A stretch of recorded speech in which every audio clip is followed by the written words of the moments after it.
Hi everyone, this is Jilly Little Zen Crone. Welcome back to the Rune Circle for week 2.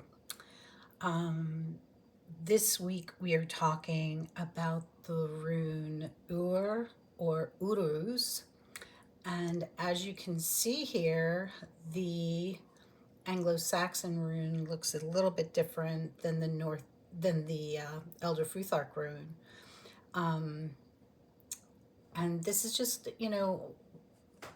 one of those things you can see these runes made in either way, and no way is more right than the other.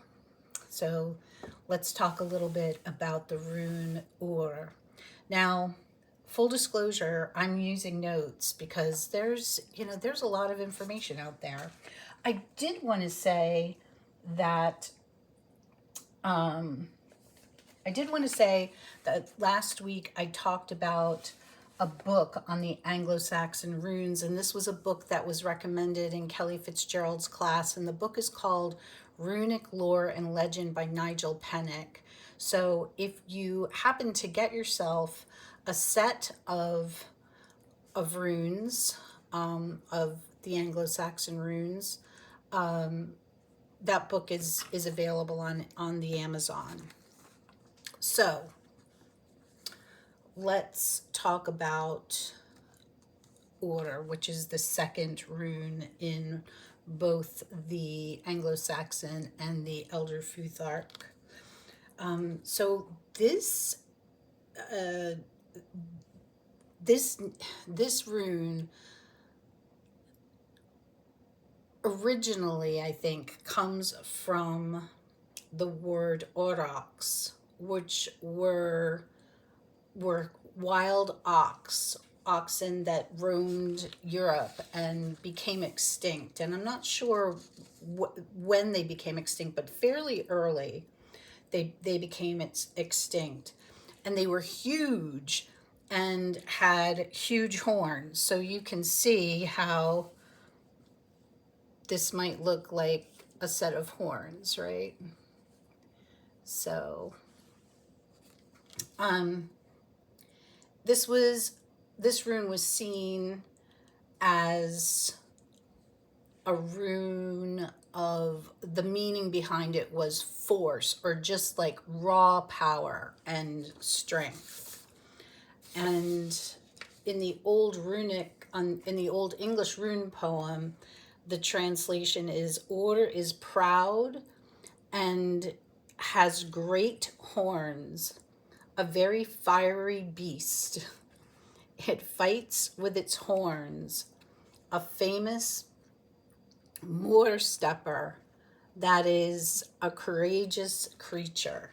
So courage is most probably associated with this rune as well. Now,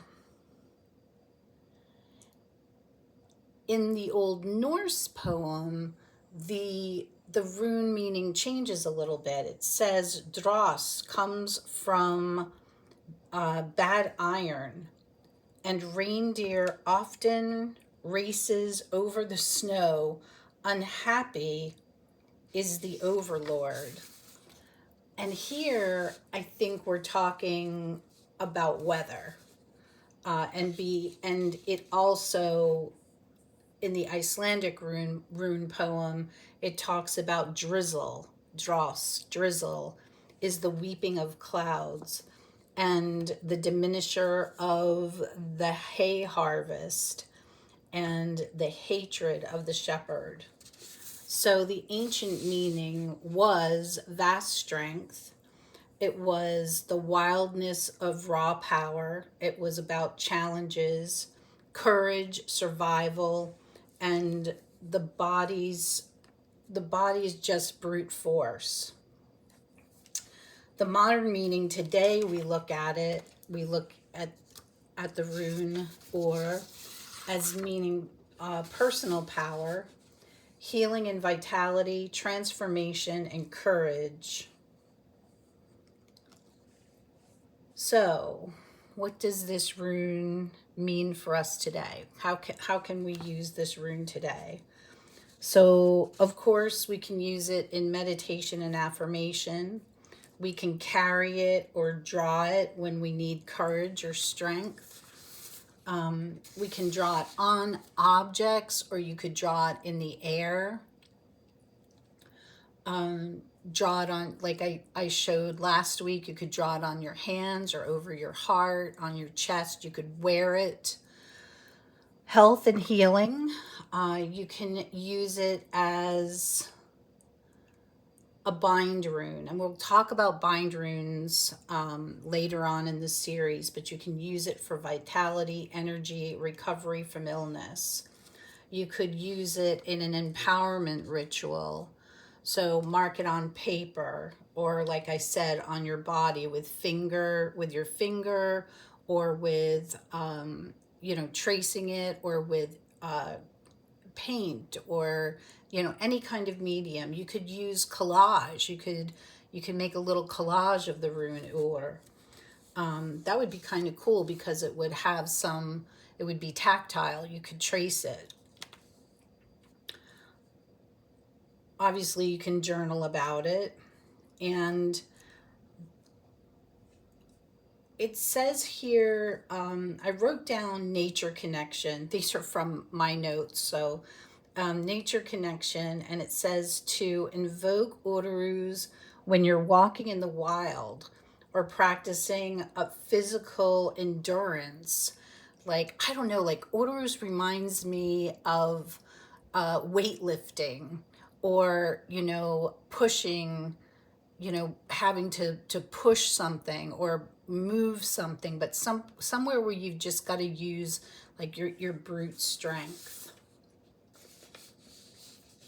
So that is our rune Aurochs, or Ur, today. How have you used this rune? Let me know in the comments below, and I will see you next week. Take care, everyone.